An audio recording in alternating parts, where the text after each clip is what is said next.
और क्या आपको लगता है कि ये जो नए निवेशक, स्पेशली कोविड के बाद नए निवेशकों की काफ़ी एक बड़ी संख्या है जो बाजार में आई है, दोनों ही तरीके से, एक और जहाँ डेफिनेटली अच्छा खासा वॉल्यूम ऑप्शन की ट्रेडिंग में भी होता है, लेकिन काफ़ी कुछ आपको लगता है कि एक समझदार इन्वेस्टर्स का तबका काफ़ी बड़ा हो रहा है जो सिस्टमेटिक तरीके से डिसिप्लिन के साथ म्यूचुअल फंड्स में या चाहे बाजार में डायरेक्ट लगाना चाहता है। तो ये जो नए निवेशक है जिन्होंने पिछले 2 साल से ज़्यादा से ज़्यादा 3 साल से भारतीय बाजारों में कदम रखा है, उनको आप कैसे देखते हैं, उनकी ग्रोथ कैसे देखते हैं, उनके लिए क्या लेसन है? तो मेरे को लग रहा है ये जो बढ़ रहा है उसके 4 कारण है। सबसे पहला है ट्रैक रिकॉर्ड। लोग देख सकते हैं पिछले 15, 20, 25, 30 साल का ट्रैक रिकॉर्ड म्यूचुअल फंड्स का देख सकते हैं, कितने साइकिल्स के बाद भी फंड्स का रिटर्न बहुत अच्छा रहा है। दूसरा, टेक्नोलॉजी का बड़ा रोल रहा है। जिस तरह से डिजिटाइजेशन बढ़ रहा है और ट्रांजैक्शन करना इजी हो गया, तो उससे बहुत फर्क पड़ रहा है। तीसरा, ट्रांसपेरेंसी। आई थिंक इतनी ट्रांसपेरेंसी जो म्यूचुअल फंड्स में है वो और कोई प्रोडक्ट्स में आपको देखने को नहीं मिलेगी। और चौथा, मैं कहूँ ट्रेनिंग या इन्वेस्टर एजुकेशन, जिसमें आपका भी बहुत बड़ा रोल रहा है।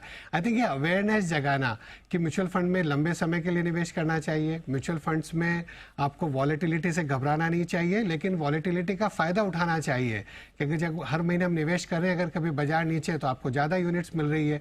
तो वो सबका एक परिणाम ये हुआ है कि विश्वास बढ़ गया। और मुझे लगता है कि अब लोग समझ रहे हैं कि फंड्स में इन्वेस्ट खाली बाजार की घटत बढ़त को देखकर नहीं किया जाए, बल्कि लंबे समय के लिए डिसिप्लिन तरीके से, अनुशासित तरीके से बाजार में निवेश किया जाए। क्या आपको लग रहा है कि एक और जो बड़ा ट्रेंड बदलता हुआ दिख रहा है कि अब तक आज से 3-4 साल पहले तक जनरली ये समझा जाता था कि भाई इक्विटी मार्केट में पैसा लगाना या फिर म्यूचुअल फंड में पैसा लगाना सिर्फ बड़े शेयरों के इन्वेस्टर्स का काम है या इंग्लिश बोलने सुनने समझने वालों का काम है। क्या उस ट्रेंड में कुछ बदलाव आ रहा है? आप बीइंग इंडस्ट्री लीडर एमफी इस दिशा में क्या काम कर रही है? नहीं, बहुत बदलाव आ रहा है अनिल जी। और आप सब लोगों ने जो कार्य किया है और इंडस्ट्री ने जो कार्य किया है, हमारे सब डिस्ट्रीब्यूटर्स ने जो कार्य किया है इसको हर जगह तक पहुंचाने का, हम B30 बोलते हैं, बियॉन्ड टॉप 30 सिटीज़। तो करीब 27-28% इक्विटी का जो AUM है, इक्विटी का जो AUM है वो करीब 28% B30 से आता है, लेकिन नए फ्लोज में वो नंबर 30% है। हमारे अगर सारे फॉलियोज देखें म्यूचुअल फंड्स के, तो करीब 44% फॉलियोज अभी B30 सिटीज़ के हो गए। अगर हम SIP की बुक देखें तो करीब 40% SIP बुक B30 सिटी की बन गई है। और सबसे बड़ी चीज़, जो नई SIP मैंने आपको बताया कि 30 लाख से ज़्यादा SIP आई पिछले महीने में, तो 55% SIP B30 सिटी से आई है। हाँ, तो ज़्यादा SIP जो है वो B30 सिटी से आ रही है T30 पर। T30 में बहुत अंडर पेनिट्रेटेड है अनिल जी। अगर मैं आपका एरिया यही देखूं, अगर मैं परेल के आसपास जहां आपका स्टूडियो है या जहां आप रहते हैं या जहां मैं रहता हूं, वहां भी सब लोगों ने निवेश कर लिया है क्या?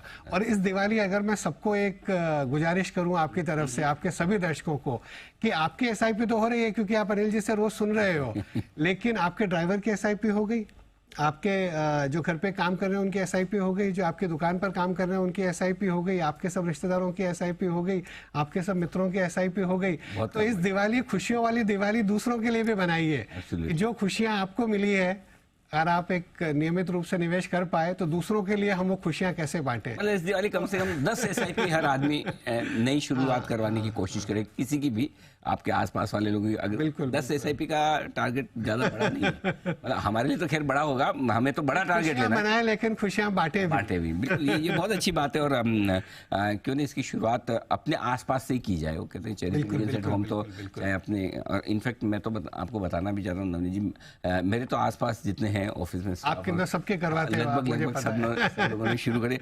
मतलब अब तो मतलब, और अच्छी बात ये कि लोगों को ये समझ में आ रहा है कि यही सिस्टमेटिक तरीका है जो आपके लिए वेल्थ बना सकता है।